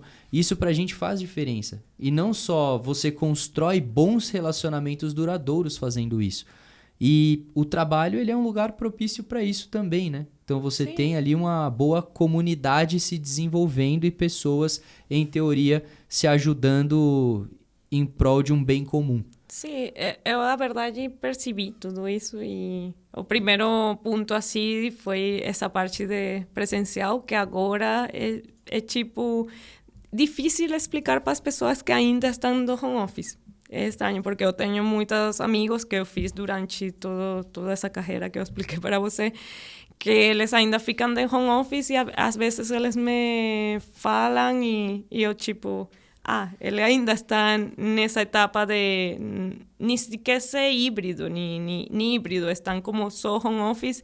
E aí, tipo, eu lembro que eu não conseguia separar tanto a vida pessoal do trabalho, por exemplo. Porque tá tudo no mesmo Tá ambiente. tudo mesmo no mesmo ambiente e eu ficava muito tempo a mais e era como, para a sua cabeça, não faz bem, tipo, não separar isso. E eles ainda ficam assim, tipo, e as saídas e as coisas ficam como mais, sabe, sair para fazer tal coisa e fica como desnormal, não sei como falar. E aí, além disso, esse é o primeiro trabalho que eu estou no Brasil, onde a maioria da galera fala português. É irônico porque eu sempre falo para meus pais, meus amigos antigos, tipo isso, e eles às vezes me questionam, tipo, mas você sabe mesmo falar português ou você está brincando com eles? Cara, eu tenho 7 anos no Brasil, eu falo Agora português. Agora você tem um podcast para mandar para todos eles que te perguntarem, fala, eu falo português, eu fiz o podcast em português. Sim, mas acho engraçado porque eles não acreditam tanto. E, bom, eu tenho também essa coisa de ainda não consigo tirar o sotaque e nem quero tirar. Eu acho que se dá, se o charme dá para entender, eu fico tranquila, né? Tipo, o importante é se comunicar. E aí, é a primeira vez, mas eu trabalhava só com pessoal da Latam, em empresas brasileiras. Eu recebia treinamento, todo, sabia português, mas estava numa zona muito de conforto. Tipo, pessoal de Latam, supervisores que falavam espanhol, pessoas que moram comigo que falam espanhol, argentino. Então, era muito Hispanoamérica no Brasil.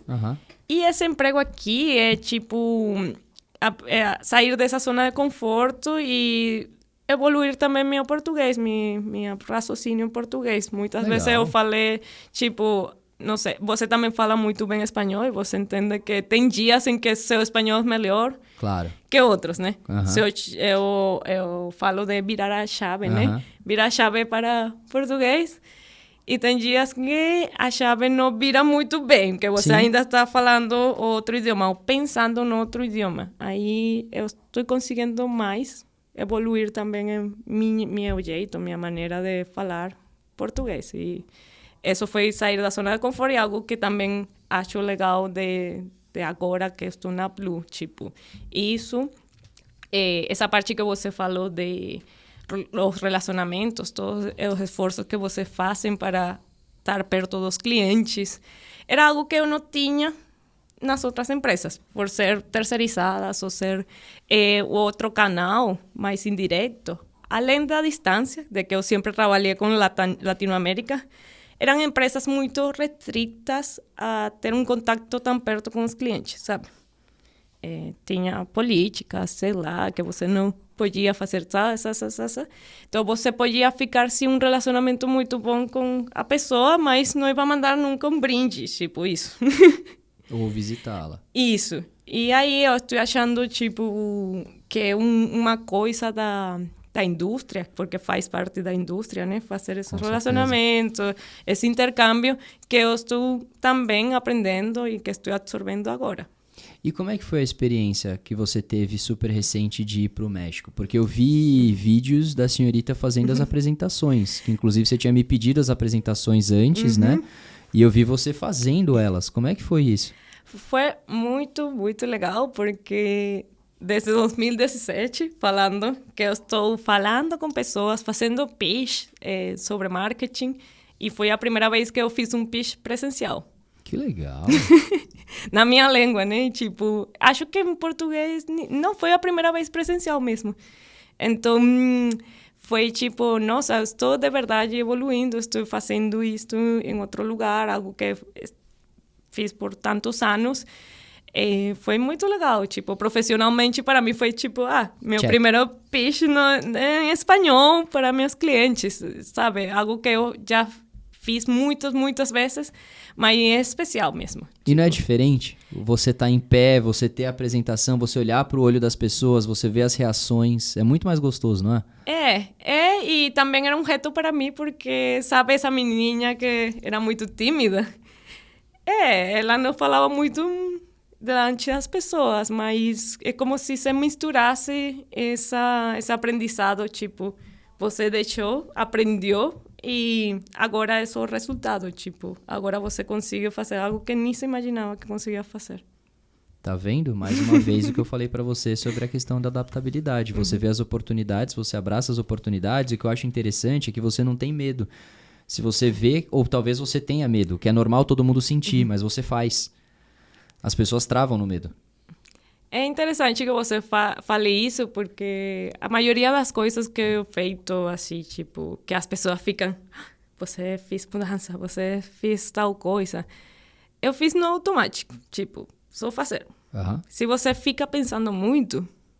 Você não faz, porque o medo te domina. Você vai ter mais contras do que a favores, e aí os contras fazem você não agir. Isso, é muito real, tipo, você faça, vê que dá o melhor de você, se as pessoas não gostam, vão falar, pronto, tipo, eu sou uma pessoa assim que sobrepensa muito as coisas, mas a parte do trabalho sim é ficado, tipo, tem que fazer, já você sabe como fazer, se não sabe, pergunta, e tá dando certo. Tá, olha onde você tá. Sim.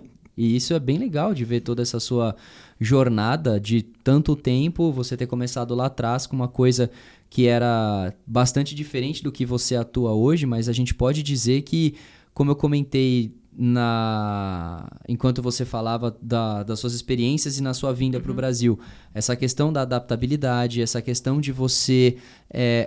todo lugar que você passou e o conhecimento que você construiu se tornar uma base de conhecimento que você sempre utiliza naquilo que você está fazendo, e que agora que o que dá para entender, você se enxerga num lugar que também te permite voltar lá para trás e buscar a sua raiz de volta, que é a arte hoje com a sua pintura, onde você traz de novo a sua busca pelo seu tema, por aquilo que é pegar a mensagem que você quer passar com as técnicas que você aprendeu e falar, essa aqui é a Bellis, artisticamente falando.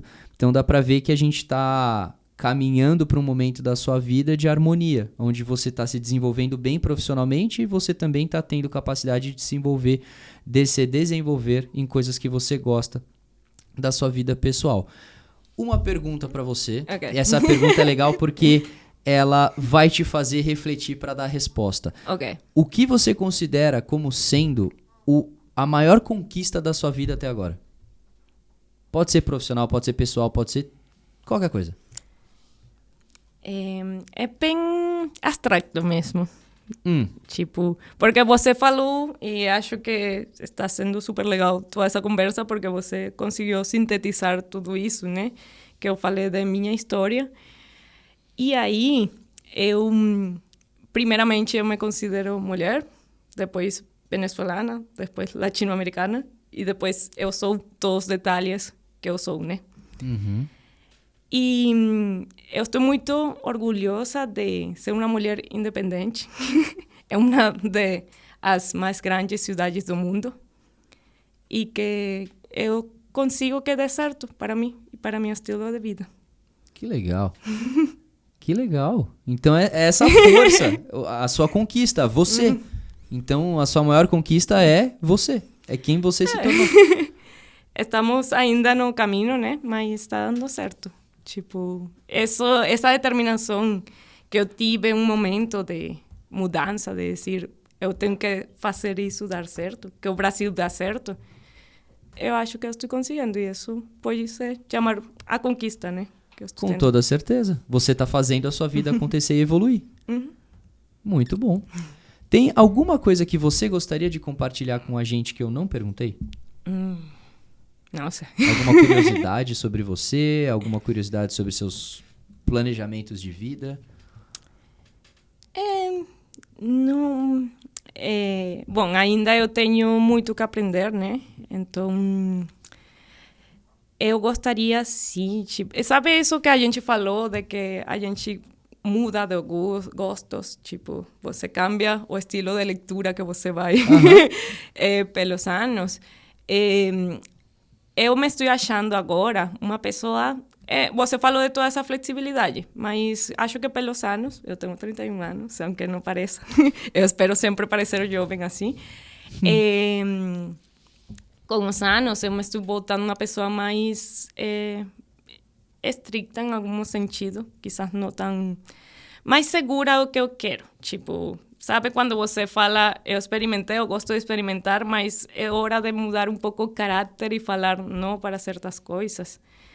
E eu acho que, inclusive, não sei se foi essa parte dos 30, que já você se conhece, tentou, quer seguir tentando algumas coisas, mas sim sinto uma madurez a mais, tipo, eu não sinto que seja o final do caminho, nem nada por el estilo, mas sim sinto outro enfoque, então, tipo, essas coisas de estudar, fazer algumas mudanças, quizás mais radicais, inclusive, podem vir, tipo, isso que eu posso falar, que eu sinto também que você, ou que a gente, né, tem etapas da vida. E eu estou achando que esse processo, e eu tenho 6 meses na Blue, está sendo uma etapa muito legal para eu evoluir e concretizar ou sintetizar muito aprendizado. E isso, tipo, eu quero mais. Tipo, Claro. em algum momento eu provavelmente faço mudanças radicais, mas tipo esse pressentimento de que tem etapas que terminam mesmo. Então a gente pode dizer, se eu puder sintetizar mais uma vez o que você acabou de falar, é que agora você se conhece mais. Você atingiu um determinado nível de maturidade depois de todas as experiências que você já viveu para consolidar tudo e saber o que de fato você gosta e você não gosta. E para saber que se é uma coisa que vai para um caminho que você não gosta, você não precisa passar por aquilo e você tem a sua personalidade para falar não. Não, exato. A gente sempre tem a personalidade, né? Mas sabe quando você é uma pessoa muito flexível, muito... Claro. Você aceita tudo. Então, eu sinto que estou virando uma pessoa um pouco mais segura em Sensacional. certas determinações de falar, já e nem precisa, tipo, não faz sentido. Claro. Tipo, para manter mesmo essa coerência da que a gente falava, né? E olha que interessante, porque a gente pode dizer, fazendo uma analogia sobre as duas versões da Bellis, a versão Bellis e a versão Bellis artística, na sua versão artística você está buscando encontrar a mensagem com a técnica, enquanto na sua versão vida você encontrou. Porque agora você tem a clareza para você mesma do seu processo evolutivo daquilo que você gosta e você não gosta. Então... Você fala como se eu fosse Buda, tipo, não, eu consegui a iluminação. Não que você alcançou, gente. Tipo, a gente vai aprender pro resto da vida. Sim, é interessante essa forma de ver a vida. Tipo, acho também que muitas vezes a gente não se detém a olhar, né? Sim. Mesmo. O que aconteceu, porque aconteceu, sei lá. Então, estou achando muito interessante. Mas isso, também tem coisas que eu falo, não tenho certeza, mas tem algumas certezas. Tipo, Perfeito. isso que eu posso falar. Tipo, agora mais que nunca tem mais certezas. E algo curioso é que você... na vida, tem pessoas que me chamam de muitos jeitos, né? Meu nome é Marbelis. Aí vocês aqui na Blue são as primeiras pessoas que me chamam de Belis. Eu lembro agora dessa curiosidade. Sempre foi qual? Mar. Mar. Sempre foi Mar. Mar ou Marbi ou Marbe. Mas sempre foi Nunca Mar. Belis. Nunca Belis. Então, é uma curiosidade, tipo... eu relaciono muito também o nome de Belis, muito com a Blue e com essa etapa. É legal. É o jeito que a Blue identificou pra te chamar. Belis, posso te pedir um último favor? Sim. Dá um conselho pra galera que tá assistindo a gente. Nossa. Algo que mudou sua vida. Um livro que você leu, um conselho que você recebeu, algo que alguém te disse. Que difícil, não sei. Esse tipo, é profundo. Você não me falou que eu tinha que me preparar assim. Não.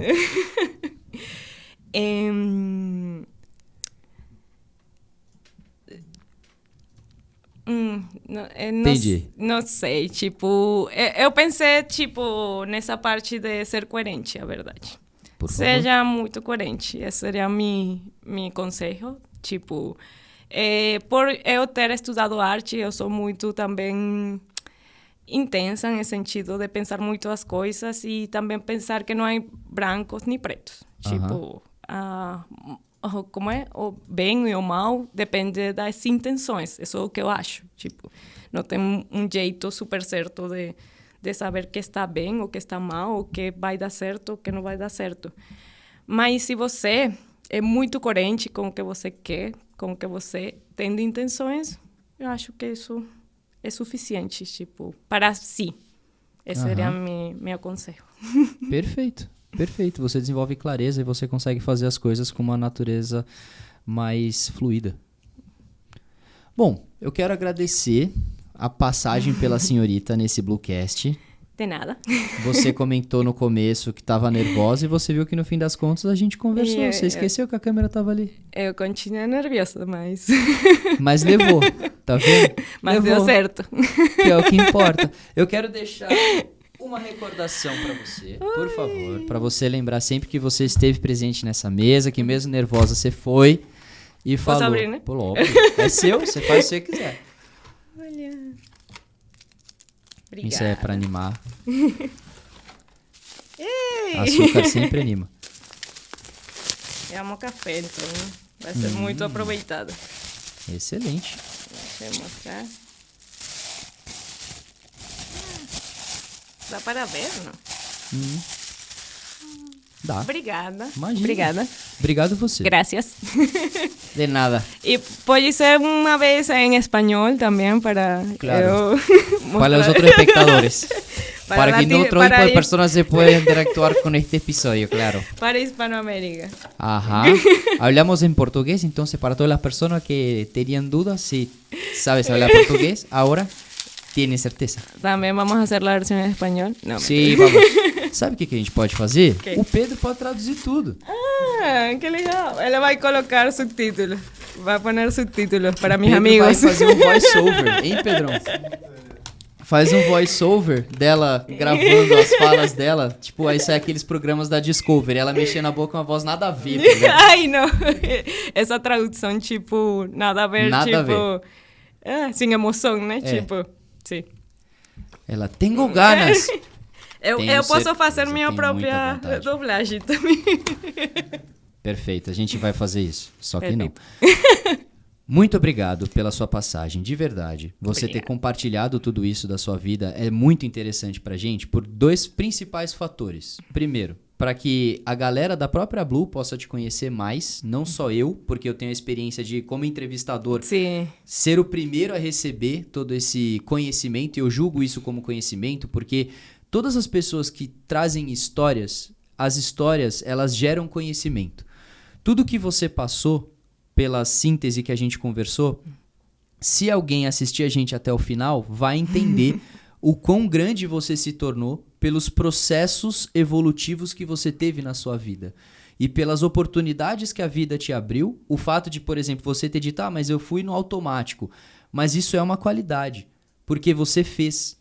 Imagina para quantas pessoas a vida não abriu oportunidades e as pessoas não abraçaram porque talvez elas tenham pensado demais e isso as colocou num lugar de medo E hoje elas são pessoas infelizes com as suas próprias vidas, porque quando a vida lhe sorriu, ela não abraçou.